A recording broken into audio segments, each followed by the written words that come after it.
Okay, let's start.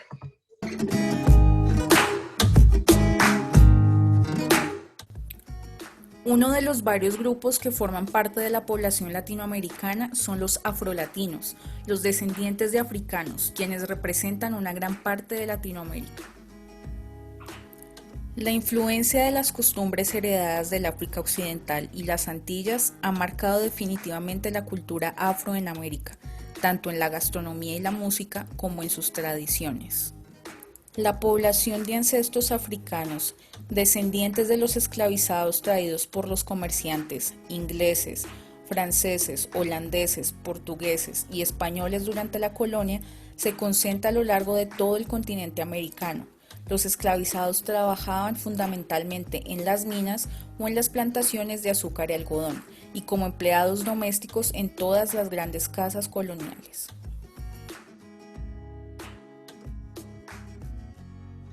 Comunidades afrodescendientes, en lugares que típicamente se conocen por la predominancia de culturas indígenas, como México, Bolivia, Ecuador y Perú, no tienen gran reconocimiento. Aún es fácil pensar que no hay personas de raíces africanas en países como Argentina, Uruguay y Paraguay, quienes están condenados a no existir por los medios de comunicación.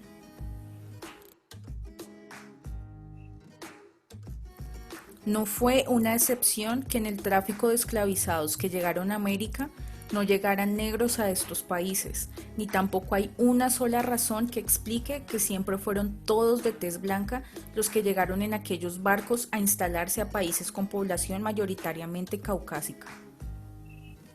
El mes de la herencia africana es la mejor manera de reconocer la participación de las comunidades negras y afrodescendientes en la construcción de lo que hoy somos como América, y la importancia de la diáspora africana, que se destaca por su demografía, cultura y expresiones patrimoniales reconocidas internacionalmente.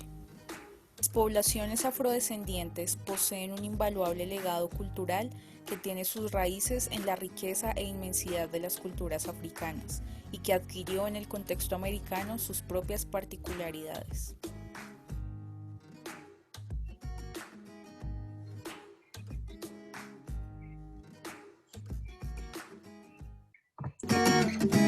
Okay, guys. Muy bien.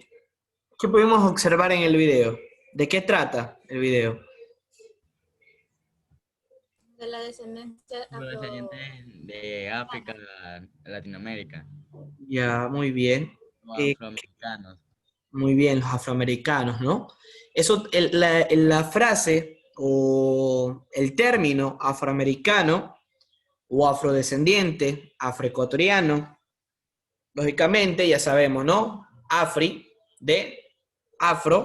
de África, descendientes de allá, y sobre todo es un término que le da mucho respeto hacia ellos, porque hay palabras que lo utilizamos de manera,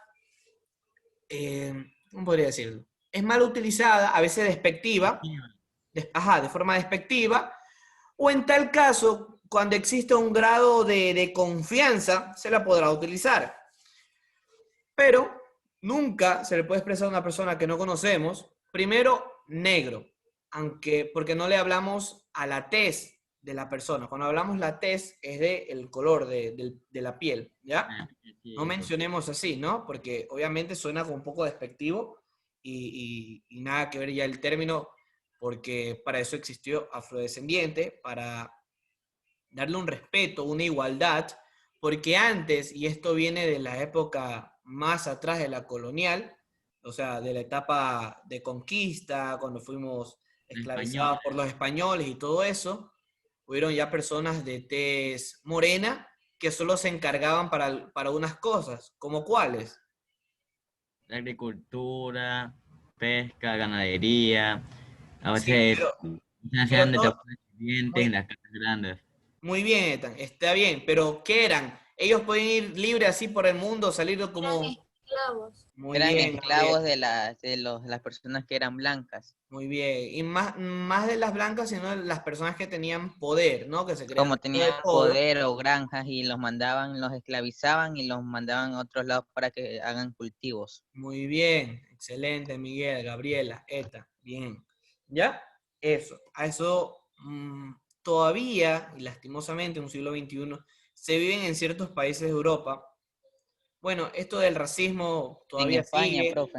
del de la xenofobia se refiere a, Tener miedo a una raza o alguien de otro país, algo así era. muy bien eso, ese tener de tratar de forma despectiva o mal a cuando no eres de la misma nacionalidad, ¿ok?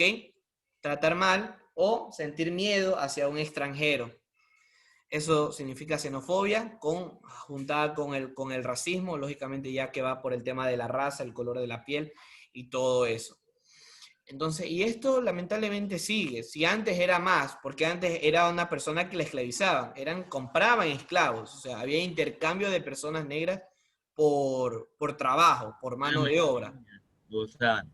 Ya lo usaban prácticamente, así es. Ya eran un objeto, porque era de comprarlo, de traerlo, de azotarlo y solo que cumple el trabajo.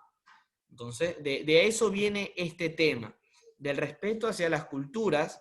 Y ahí estaba mencionando que Ecuador también, aparte de tener afroecuatorianos, tiene otra y que predomina un poco más aquí en Ecuador, y más en la parte de la región interandina. ¿Cuál es ese tipo de raza? Los indígenas. Los indígenas, muy bien. ¿Qué dato curioso? Porque alguna vez se preguntarán, espero, se preguntarán, porque se denomina que a los blancos que existen todavía, se denomina que son raza pura. En realidad no existe una raza pura en estos días.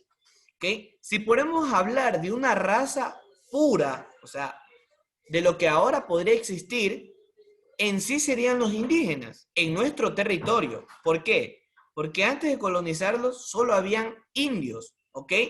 Y esa palabra de indios se la creó porque, bueno, ya vamos a entrar un poco de historia, ¿no? Cristóbal Colón, cuando vino aquí, él pensaba haber llegado a la India, darle vuelta, ¿no? Desde el puerto de Cádiz, en España, dar la vuelta y llegar al otro lado, al sentido de la India. Pero no lo hizo, llegó a América. Y por eso es que le dan el nombre de indios, de Y indígenas. también se confundió con la India. ¿Ya? Se Para- confundió. Y cuando No, llega, no. sí, y cuando llega se da cuenta de que primero no, falta de comunicación. Acá nosotros hablamos otro idioma y él hablaba lógicamente español, castellano, ¿no? Entonces, eso es lo que pasó. Y la esclavitud de los indígenas también fue primero, después fue con el mercado de los esclavos, que se fue predominando en América, un 5%, como lo está diciendo ahí en el video, un 5% para Estados Unidos, un 49% para el sector de las Antillas. Cuando dicen las Antillas, chicos, es el Mar Caribe. ¿Sí entienden con el Mar Caribe? Por ahí sí. Ok, ya, Es el América Caribe. Central, las islas de por ahí. Ajá, las islas que están en Centroamérica. ¿Ok? Vamos a proyectar para que quede claro.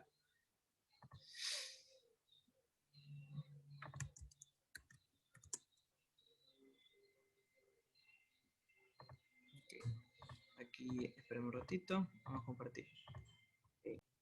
Esto, chicos, donde abajo de México, que está Guatemala, Belice, El Salvador, Honduras, Nicaragua, Costa Rica, Panamá, ¿qué es eso? ¿América? Central. América Central, muy bien. Acá vemos unas islas. Primero, Cuba, Jamaica, Haití, República Dominicana, Puerto Rico, Islas Vírgenes, Guadalupe, Dominica, y bueno, algunas tantas que ni conocemos, Antigua y Barbuda, Hay, Anguilla, hay algunas que son parte de Colombia. sí, hay Esos otras, son las Antillas. muy bien, hay otras que son parte también de Estados Unidos, y miren lo lejos que está, ¿ok? Claro, como Cuba. Cuba está dependiendo, creo que era de Estados Unidos. Sí, pero Cuba Así. sigue siendo un país independiente, aunque claro, Es, ahí depende, son intereses políticos eso, ¿ya? No nos vayamos tan lejos, en la parte de Sudamérica hay ciudades como Guyana Francesa, que es una colonia de Francia, ¿ya? Es lo mismo Trinidad y Tobago, entonces son En países que América. están acá, que tienen sus colonias, y bueno, si vamos a África, Francia creo que se lleva también gran parte de ahí. Pero bueno, ese no es el tema.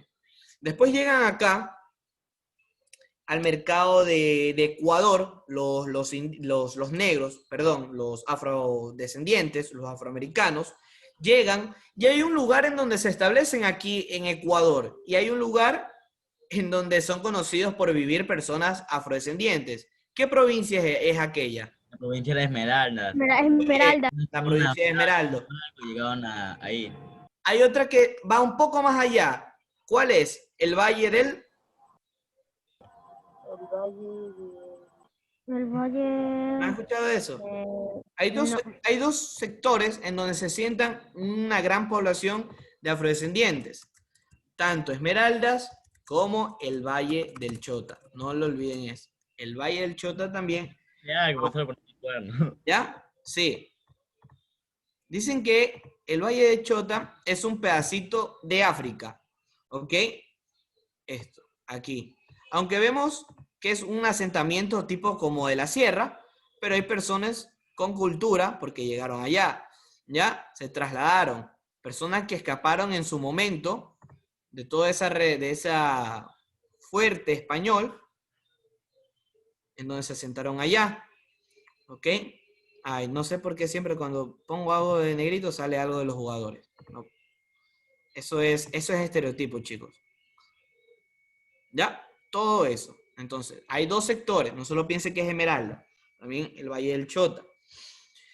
A lo largo también de esa época, de lo que hemos vivido, y bueno, tanto de la rebelión, hubo una persona en la historia, un presidente del Ecuador, no sé si esto en estudios sociales puede ser que me metan en algo que no lo han aprendido, pero hubo un presidente en historia en donde abolió la esclavitud. ¿Saben a quién me refiero? No.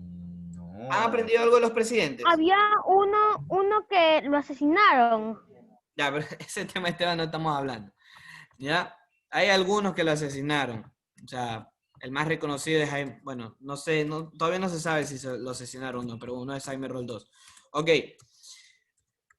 Para cultura general, todavía, lamentablemente en Ecuador, por la década de los 60, 70 y bueno, el anterior siglo, se vivían tensiones como aquellas, como todavía vivir en la esclavitud cuando ya otros países ya lo habían hecho.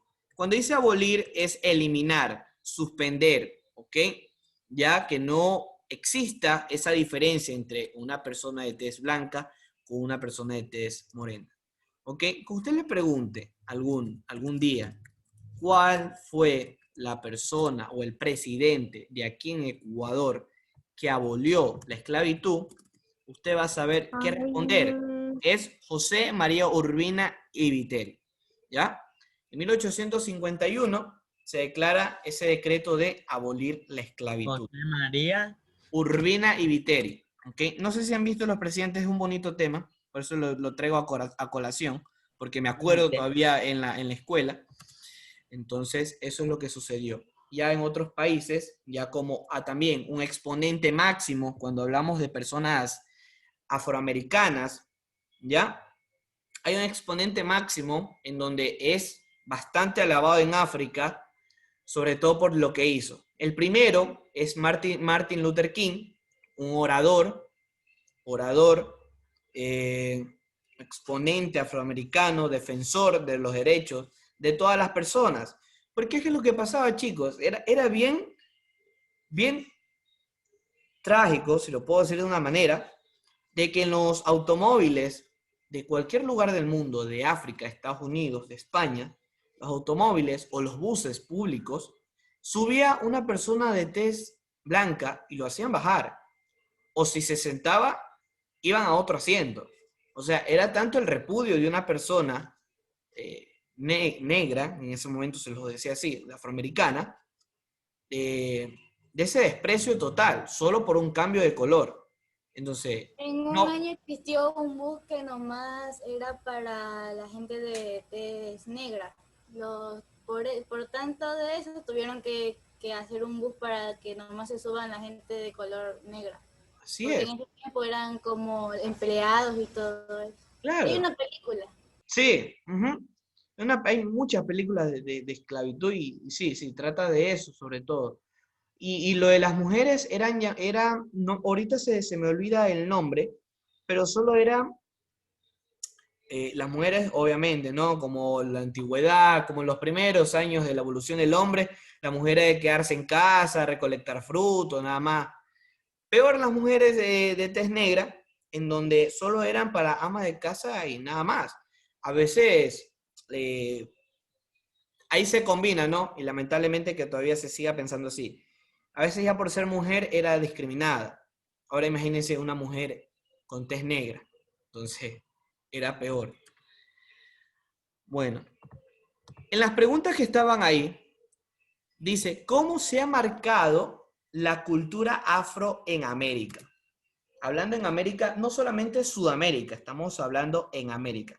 Cuando dice cómo se ha marcado, es cómo se ha venido desarrollando. Ha aumentado la población, ha disminuido, han hecho algo en pro en la sociedad, algún referente afro, o cómo han evolucionado ellos, respondiendo a la pregunta. Eso es lo que tienen que contestar, ¿ya?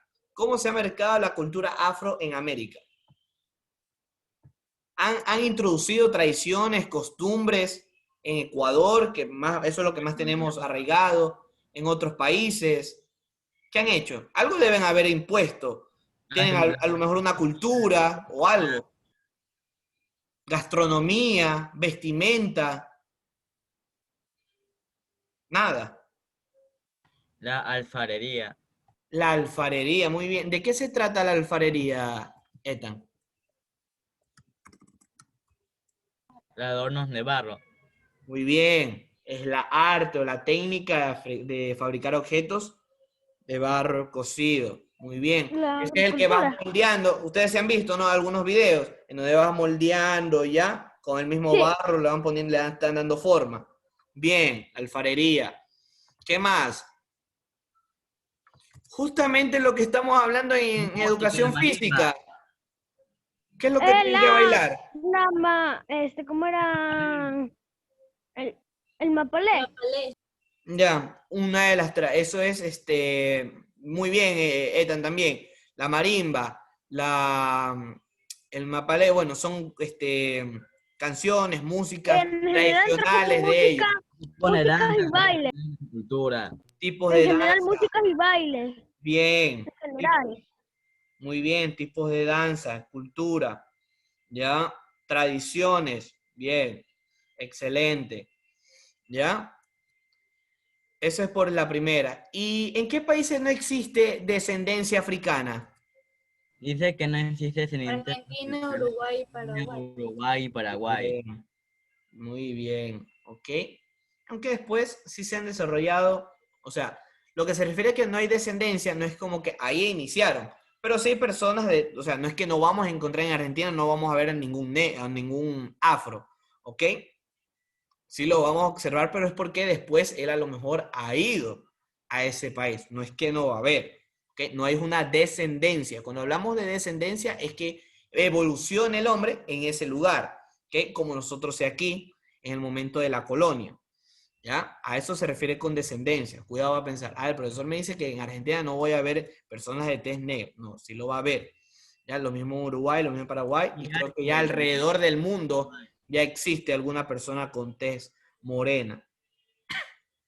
Muy bien, chicos, bien, bien esa parte de entender. Me olvidé de decir un referente también otro, y que sacó también la oportunidad de que en Sudáfrica, un país de África, Sudáfrica, ¿ya?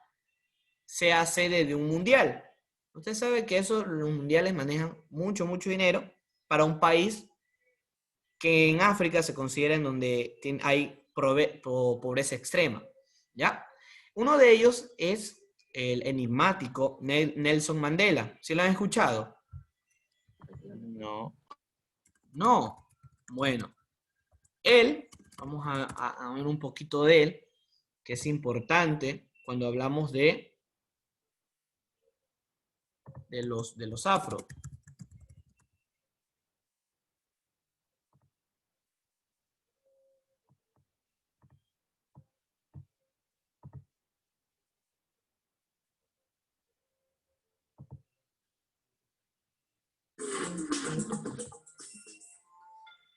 Bienvenidos a la Crónica de Historia de Trans 24, un espacio en el que viajamos al pasado para...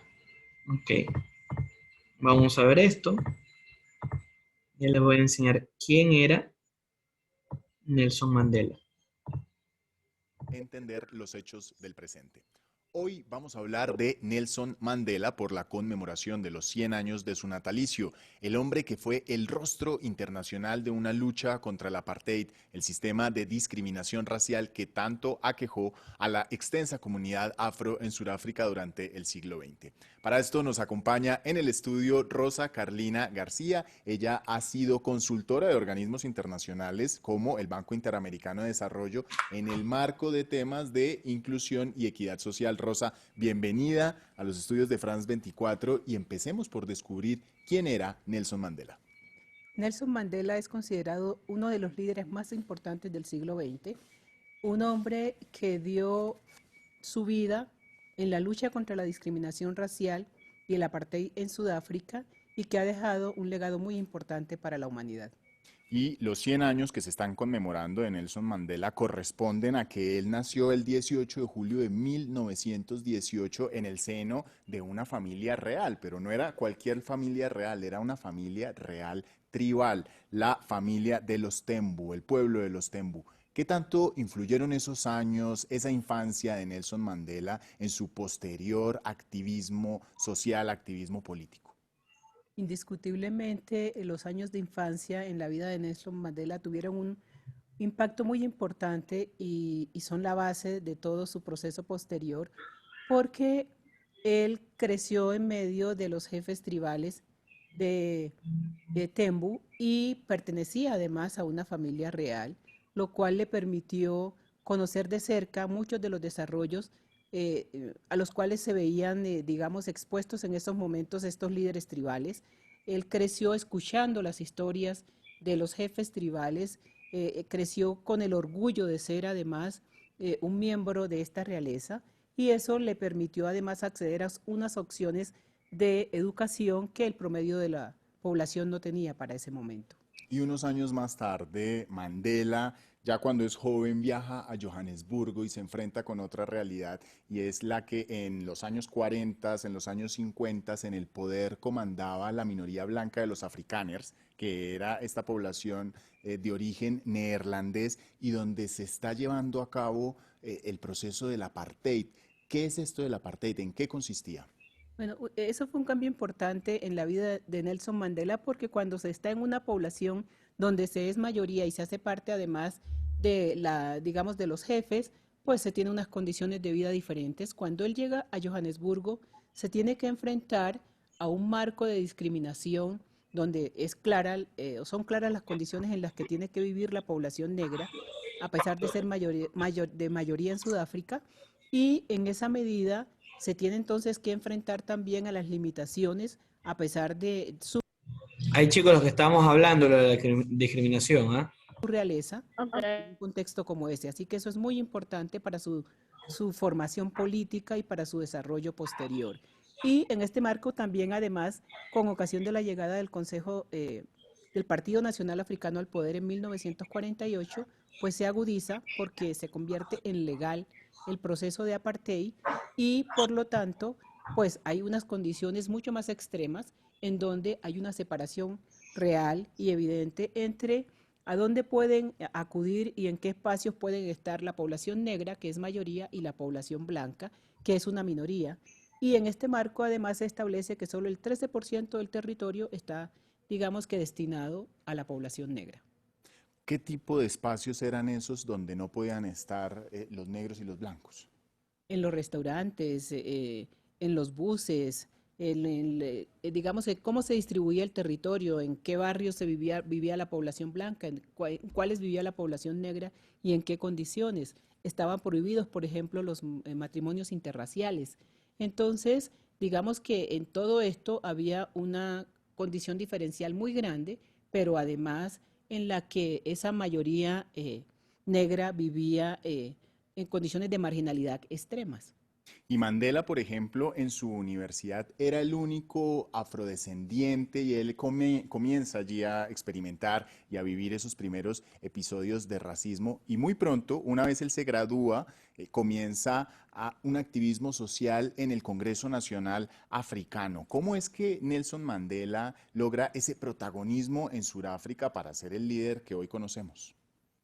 Pues es una historia muy larga, realmente, y el proceso de liderazgo en el marco del Congreso Nacional Africano parte de mucho antes de su proceso, digamos, de graduado como abogado, y se da además cuando se genera el movimiento juvenil que tiene soporte ideológico en el nacionalismo africano, ¿no? Ese nacionalismo africano creo que cumplió una misión muy importante en esa generación de jóvenes y en ese marco empieza su liderazgo porque además, debido a su formación, eso le permitió enfrentarse a unas estructuras blancas que lo hacían muy visible y se convirtió en objetivo en el marco de, digamos, de esos liderazgos, era uno de los objetivos más claros a acabar con él, ¿no? Y eso se expresa luego en todo el proceso que se le sigue en su declaratoria de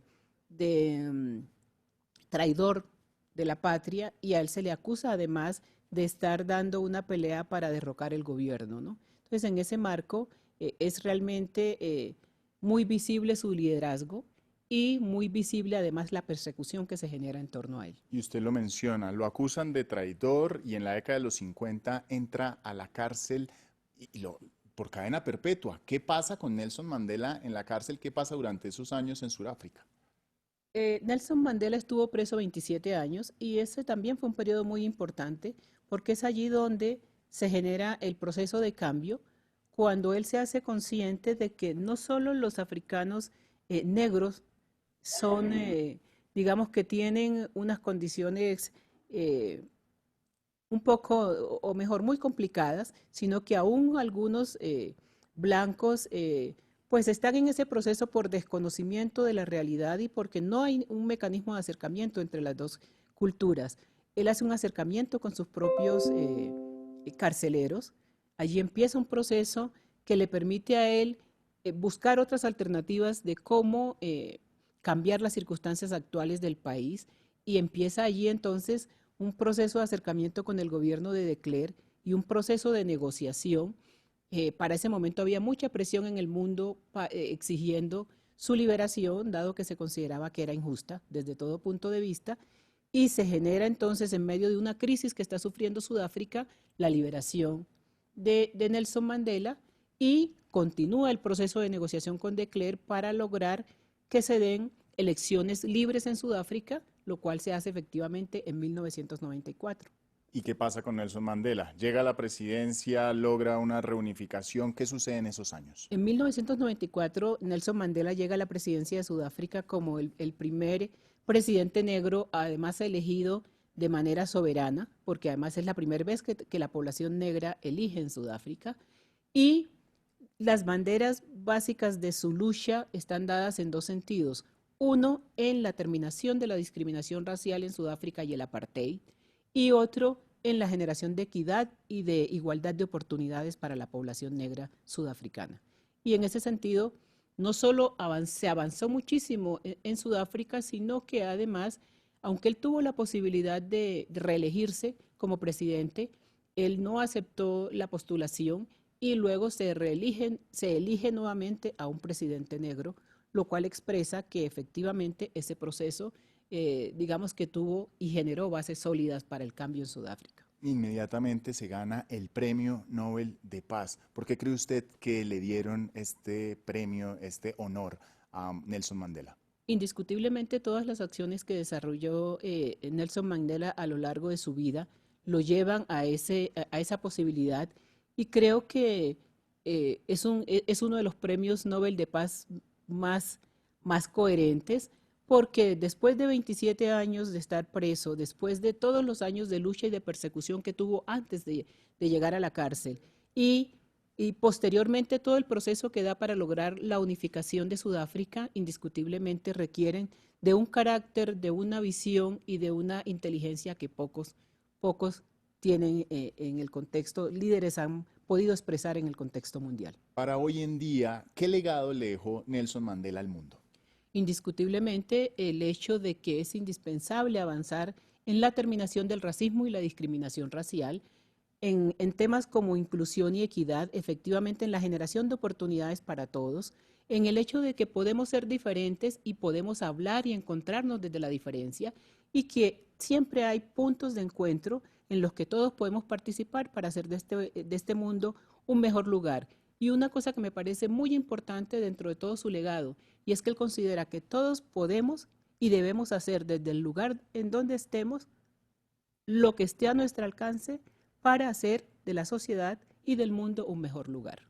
Rosa, muchísimas gracias por este viaje en la vida de...